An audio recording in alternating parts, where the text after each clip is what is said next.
I've covered stories like this in the past where we have teachers and their misconduct towards students inside of our schools. Now, over the past year since I've started doing YouTube, it seems like with the current events, more and more of these cases tend to come across my feed, and it's a little bit nerve wracking. As a parent, we operate on this good faith system, like we're going to drop our kids off to school and we're going to pick them up even better than they were before they left. And today, with more and more households having to work, both parents having to work, single family households, there's gaps that are there that we may be missing, right? What information are our kids not telling us? So, I try to make sure as a parent, as a father, that I have open communication with my kids so they feel comfortable telling me everything. But there's always going to be a gap when it comes to children and them talking to their parents unless you have that type of relationship. I'm not saying it's impossible because I've seen it and I feel that my kids are willing and able to talk to me. But that doesn't mean that there are gaps that could be missed. And I think a lot of that goes into the situations that we're going to be looking at today. So I have a couple clips that I'm going to share with you guys that's going to show kind of this increased activity of everything that's going on. And it's not just teachers, it's administrators, it's ex-students and people preying on people that are in school. And it's really nerve-wracking. So I want your opinion on this. I want you to tell me what you think as we go through these clips. The first one took place down in Florida where we have two teachers who ended up getting themselves caught up messing around with students, and the schools were just miles apart from each other. One high school, one middle school. Watch this. Two Broward teachers arrested and charged, accused of crossing the line with students. The schools where the inappropriate behavior happened just miles away from each other. Students at Chaminade Madonna stunned to learn that teacher Boris Bastidas, last year's Educator of the Year, was arrested, accused of having sex with a 15-year-old student. The FBI uncovered messages on school and private email where Bastidas reportedly said, "I'm crazy about you." Later, things turning more to a sexual nature. He's accused of messaging, "I'm going to truly corrupt you, and I want us to make love. I want to make our love physical." The FBI said he had sex with the girl in nearby parking lots and on a school trip. A few miles away at Driftwood Middle School, also in Hollywood, teacher Felicia Smith was arrested. She's accused of an inappropriate relationship with a female student that involved kissing and fondling at the school. The victim's family noticed a mark on the girl's cheek. Another mark was discovered on her neck. So chameleons are everywhere. It's always the ones that you least expect. Mr. Batista, Teacher of the Year. Who would have thought that this was the type of behavior he was exuding, right? And then the middle school teacher, that's just ridiculous. But kudos to the parents for recognizing the marks on the daughter, and they went right into action to take care of that. So if that's not enough, now you have the teachers who have been leaving this profession for some time now. They don't feel safe in schools. And why don't they feel safe? Well, in this next example, albeit it's just one, how many times has this happened that hasn't been reported or that I just haven't come across, right? It's hard to find statistics on a lot of these things, but teachers are being assaulted more and more as well. So let's look at this next clip that could be one reason why teachers are walking away from this profession. Watch this. Ebony Parker indicted, charged with 8 counts of felony child neglect in an incident that nearly took the life of first-grade teacher Abby Zwerner. The look on the student's face when he pulled out the firearm is a haunting look. A special grand jury in Virginia accusing Parker of ignoring repeated warnings. It confirms that there were multiple opportunities for the school administration to call the police. It began with Zwerner the morning of the shooting going to see Parker and allegedly telling Parker the child was in a violent mood. According to the grand jury's report, the boy who had previously choked a teacher and a fellow student had just threatened to beat up a kindergartner. Parker did not respond, the report says, and never even looked away from her computer screen.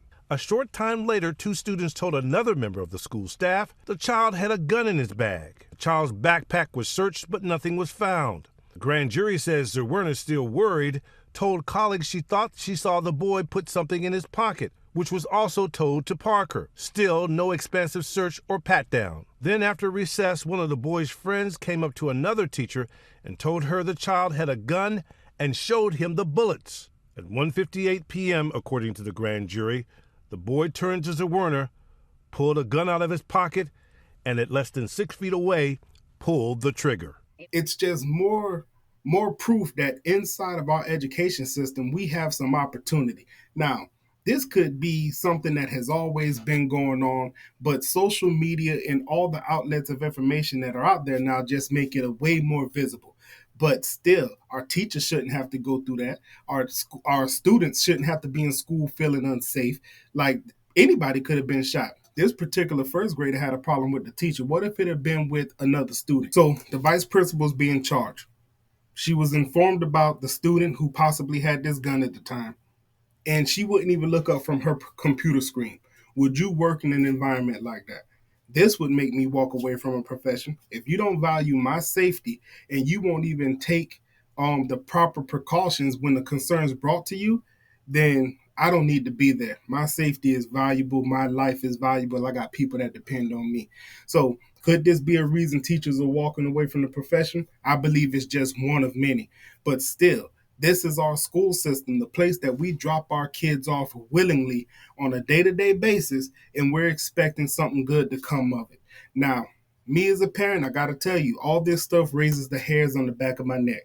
Now, in the next scenario that I'm getting ready to show you, I did a story on this. Matter of fact, I did a live show where this young lady, she's more predatory. What she's doing is she's posing as a middle school student or a student nonetheless, and she's actually going after younger children. So let's watch this clip, and then we'll come back and we'll talk about it. And first up here at 10, a Tampa woman accused of posing as a homeschooled middle schooler over social media and molesting a student is now facing new charges. 4 more victims have come forward accusing 23-year-old Alyssa Zinger of lewd and lascivious behavior. Fox 13's Jennifer Baglis joins us now live in the newsroom. And Jennifer, how long has this been going on? Yeah, Brianna, you may recall our coverage in November when Alyssa Zinger was first arrested after one boy between the ages of 12 and 15 came forward, stating she posed as a 14-year-old over Snapchat and lured them to engage in sexual acts.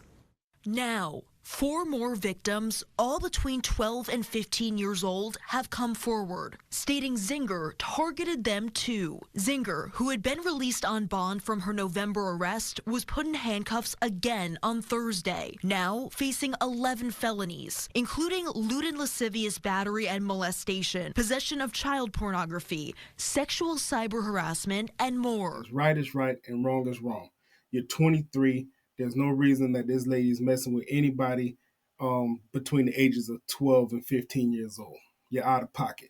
Now, she was caught up just over a year ago, maybe a little under a year ago. We had one person come forward and they exposed this lady. Now you have 4 more people who have come out and said that she's got them too. You know, we are raising our kids in a different time than our parents had to deal with. Social media has completely changed the game. And the crazy part is, I remember when, we got access to AOL Instant Messenger. We got Black Planet, Facebook, MySpace, all these things came about.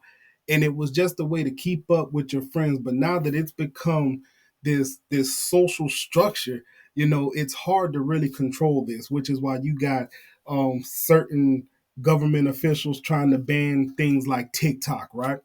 I can't say that I'm mad about it because there's just so much information and so many things that we're competing with. As a parent, your word has to be stronger than that of the teachers, than social media, than your child's peers. You have to compete with all of these things, and your voice has to ring the loudest when it comes to having a moral compass. So with all that being said, I want to hear your thoughts on these situations and what you guys think is some of the reasons that we have these instances going on. Now, in the 3 scenarios I showed you, although it's just 3 to 4 scenarios we have, these things are very prevalent. It's happening. Go on whatever social media platform you go on, and you'll see that there's story after story after story after story of people taking advantage of the gaps inside of our school system.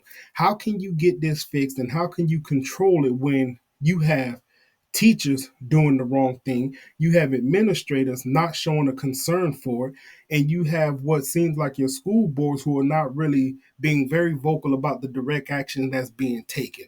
You're going to have people like the last clip we saw, the young lady who's going to take advantage of those using social media and those type of platforms. So, it's scary. It's unfortunate. It's sad. We need to just make sure that we got great relationship with our kids when we send them out there in the world, and arm them up with information. Let them know the things they need to know so they can make it through these days, and have that two-way communication with them. Bring back the days where you sat around the dinner table and you just had open conversation where nobody could get mad, but you can express how you feel and talk about the things you did throughout the course of the day so you can course correct when the opportunity presents itself. So with all that being said, y'all tell me what y'all think. Leave it down in the comments. And until next time, I'm out. He opening up a can of worms like you could go viral tomorrow. Ladies and gentlemen, thank you for tuning in to another episode of the Labor Lounge. We appreciate you. Labor Lounge, that's right, we can work it out. All that issue can't talk at work, we can talk about. Labor Lounge,